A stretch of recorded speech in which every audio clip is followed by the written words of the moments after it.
અને હવે વાત કરવી છે સંતોની। એવું કહેવાય કે સંત એટલે ટાવર ઘડિયાળની જેવો હોય, જે શહેરમાં ટાવર ઘડિયાળ હોય અને એ ટાવર ઘડિયાળ આખા શહેરને સમય બતાવે। જો એ ઘડિયાળ બગડી જાય તો આખા શહેરનું તંત્ર ખોરવાઈ જાય। બસ સંતની ભૂમિકા પણ સમાજ માટે કંઈક આવી જ છે। સમાજને સાચો રસ્તો, સાચી રાહ બતાવવાનું કામ સંતોનું છે। પણ જો સંત જ મોહ, માયા, ક્રોધ, લોભ વગેરેમાં લિપ્ત થઈ જાય તો સમાજની હાલત શું થાય?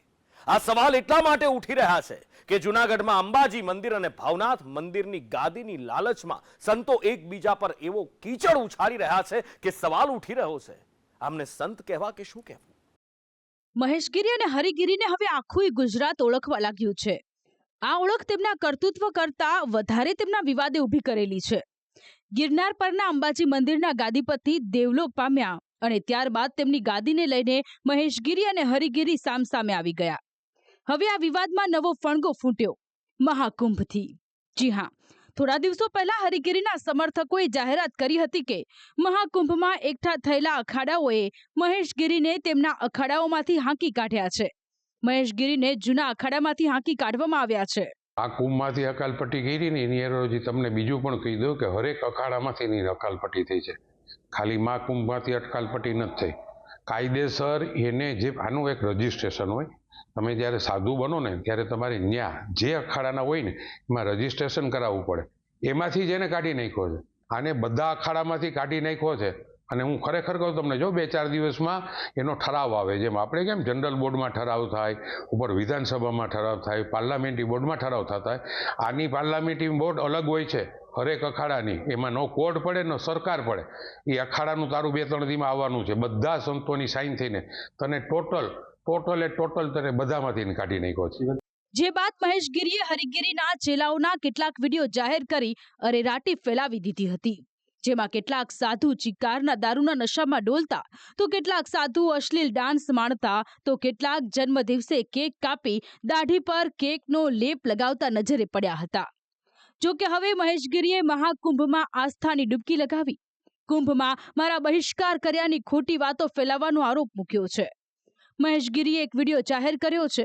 મહેશગીરી કહી રહ્યા છે કે તેઓ કેશોદથી ચાર્ટર્ડ પ્લેનમાં પ્રયાગરાજ કુંભ ગયા હતા અને કહ્યું હતું કે કુંભ કોઈના બાપનો નથી, બધા સનાતનીઓનો કુંભ છે।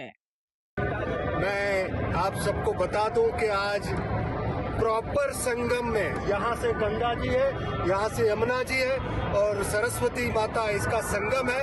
उस संगम के अंदर मैं डुबकी लगा रहा हूँ। मैं सभी गुजरातवासी और गिरनार के सभी संत, जूनागढ़ के सभी भक्तजन और जितने भी लोग हैं जो इस कुंभ के लिए अपेक्षित है कि मैं कुंभ में जाऊंगा नहीं जाऊंगा, और जो हरिगिरी ने कहा कि बहिष्कार किया है, तो मैं ये बताना चाहूंगा हरिगिरी को कि कुंभ किसी के घर की बपौती नहीं है, ना ही किसी के बाप का कुंभ है। ये हर सनातनी का कुंभ है और उस अधर्म के नाश के लिए आज ये डुबकी लगा रहा हूं। जय गिरनारी, ओम नमो नारायण।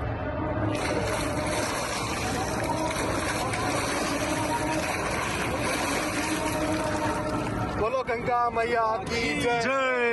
આ સાથે મહેશગીરી હુંકાર ભર્યો છે કે તેઓ અધર્મનો અને અધર્મીઓનો વિનાશ કરવાનો સંકલ્પ લીધો છે અને તે કુંભથી લાવેલા પવિત્ર ગંગા જળનો છંટકાવ ગિરનારના પગથિયા પર કરશે। કાલે અહીંયા કેશોદ એરપોર્ટથી ચાર્ટર્ડ ફ્લાઇટથી ગયો, સ્નાન કર્યું અને પ્રોપર સંગમમાં સ્નાન કર્યું, એટલે એવું કંઈ ન કહી શકે કે આમ તામ ઘાટ ઉપર જઈને આવ્યા। એના બધા રેકોર્ડ્સ સાથે છે। તો કહેવાનો મતલબ છે કે સ્નાન કર્યું ને ત્યાં જળ ત્રિવેણીનું હાથમાં લઈને અધર્મનો વિનાશ અને અધર્મીનો વિનાશ આ કરવાનો સંકલ્પ કરીને પાછો પરત ફર્યો છું। જલ લાવ્યો છું, બિલકુલ 5 લીટર જલ લાવ્યો છું। ગિરનારના પગથિયા ઉપર, પહેલા પગથિયા ઉપર છિડકીશ અને ત્યાંના બધા અધર્મીઓ નાશ પામે એના માટે પ્રાર્થના કરીશ।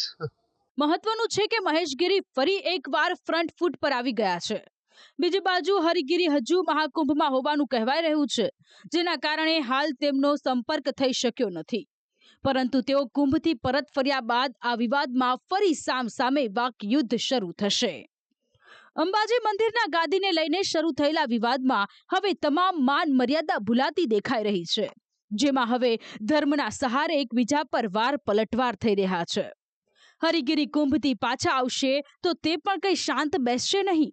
ત્યારે લોકોમાં ચર્ચા છે કે જો બે સાધુઓ જ સત્તા માટે, ગાદી માટે આવી રીતે લડશે તો શું થશે?